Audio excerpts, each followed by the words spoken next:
I said, was is Los. Did I sit there? No.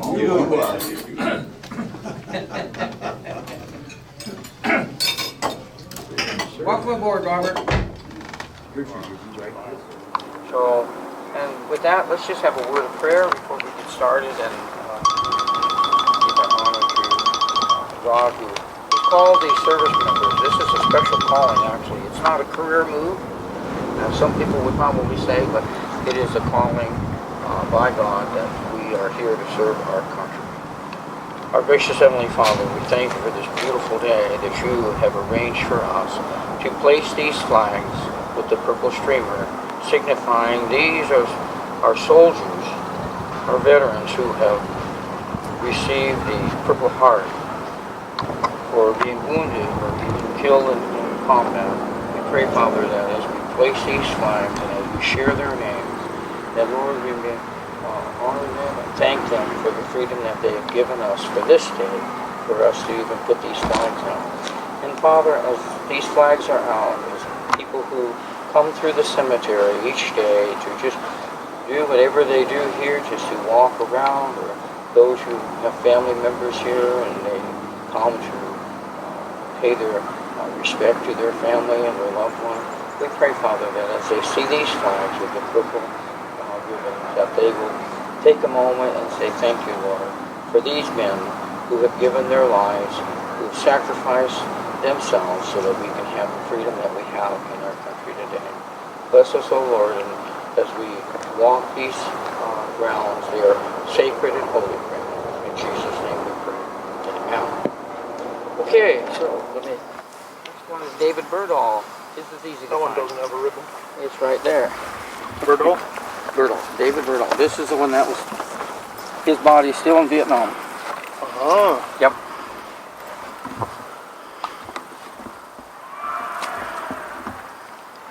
David Birdall, we thank you for your service. Okay. Wesley Brennell. Right next door.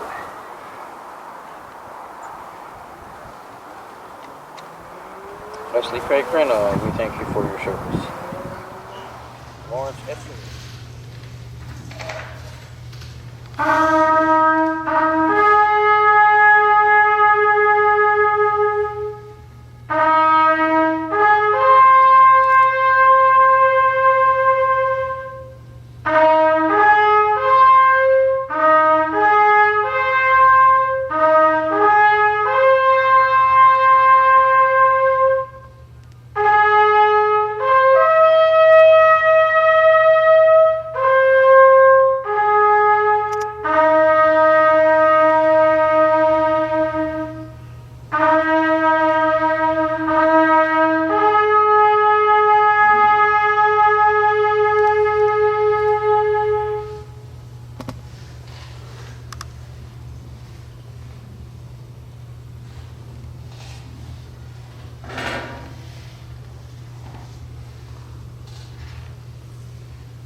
On behalf of the President of the United States, a grateful nation, this flag is presented as a token of our appreciation for the honorable and faithful services rendered by our 84 fallen Purple Heart heroes to their country.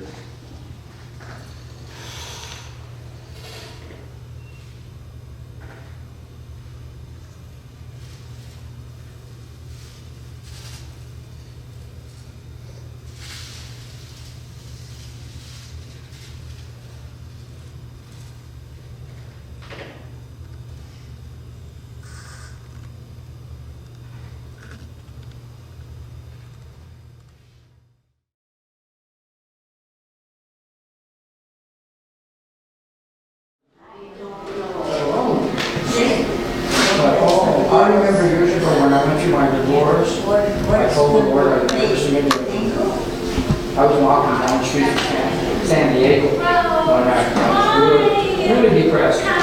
And I went to the park in San Diego at no shakes. I didn't care what would happen. And so 3 times I kept saying to the Lord, you know, every time I said I was going to sing, the song was not going to. And finally, and then the time before, I said, what part of I'm not going to sing anymore for you, don't you understand? I was really heartbroken. So then another song came out and I said, okay, Lord, you're greater than me. You know my heart. You know I want to sing. So I guess, you know, I can't give up singing. Don't ever give it up. Huh? Don't ever give it up. Oh, no.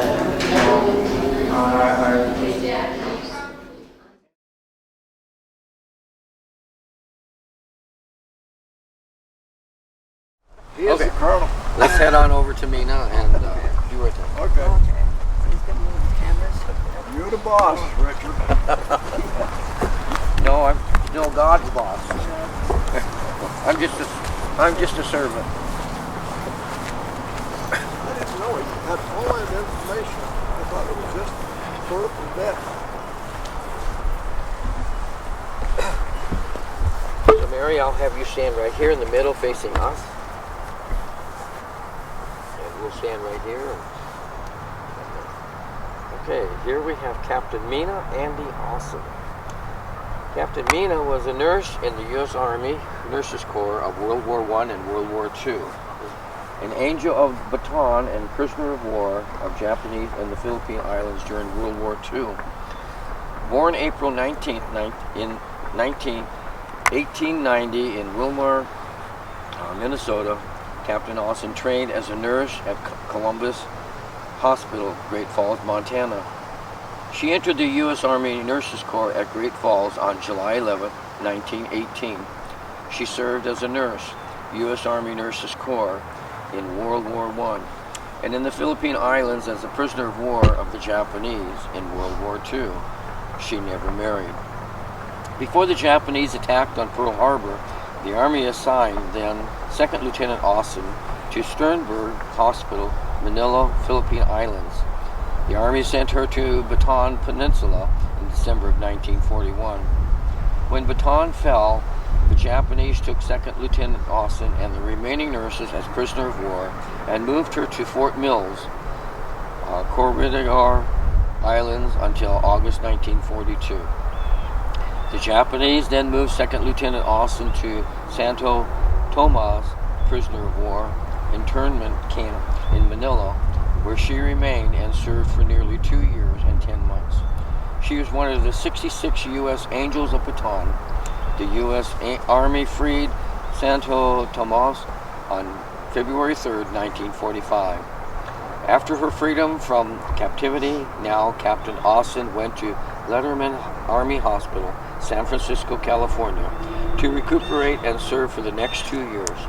She retired from active duty on January 19, 1947, serving in uniform for almost 29 years. She lived in San Francisco until 1967, when she moved to Minot, North Dakota, to be near family. She lived at the Minot Lutherans' home. Mina died April 2nd, 1974, in Minot, and is buried there at Rose Hill Memorial Park Cemetery, Section 16. Salute.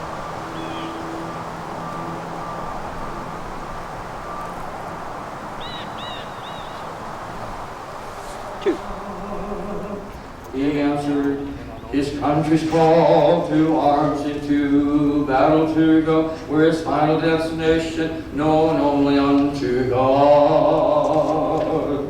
He's walking peacefully on heaven's street, he's done his time in hell, you see, and still every breath he drew was glory. Hallelujah, hallelujah, hallelujah, hallelujah, hallelujah,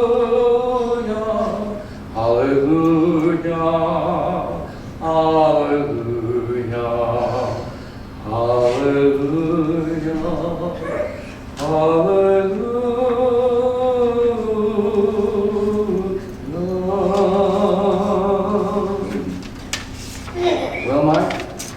feeling that this place we are right now is our final destination. Step forward now, you soldiers. You've tolerated your burdens well.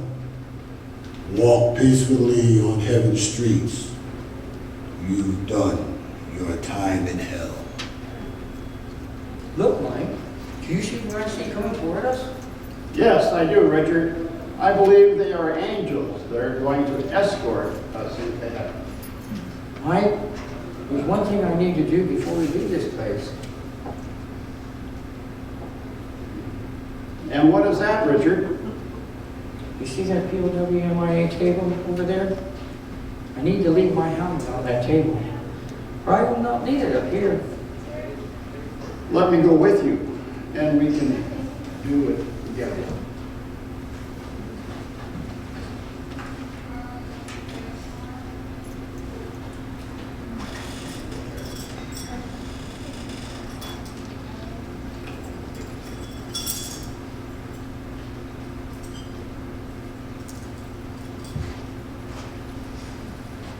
Doesn't work.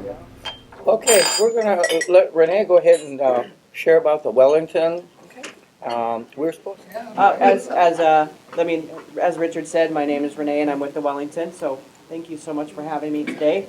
My pleasure to be here. I've seen many familiar faces around the table from our Veterans Breakfast. As Richard also mentioned, yesterday morning we had our Veterans Breakfast, and it was the 9th month that we held the breakfast. And we just have from 8 to 9 on the last Friday of the month. We have a free breakfast. There's no catch. There's no speaker. We just want you to come and enjoy some good food and camaraderie, a place to gather. And it was actually an idea of Dawn Anderson. She's our director.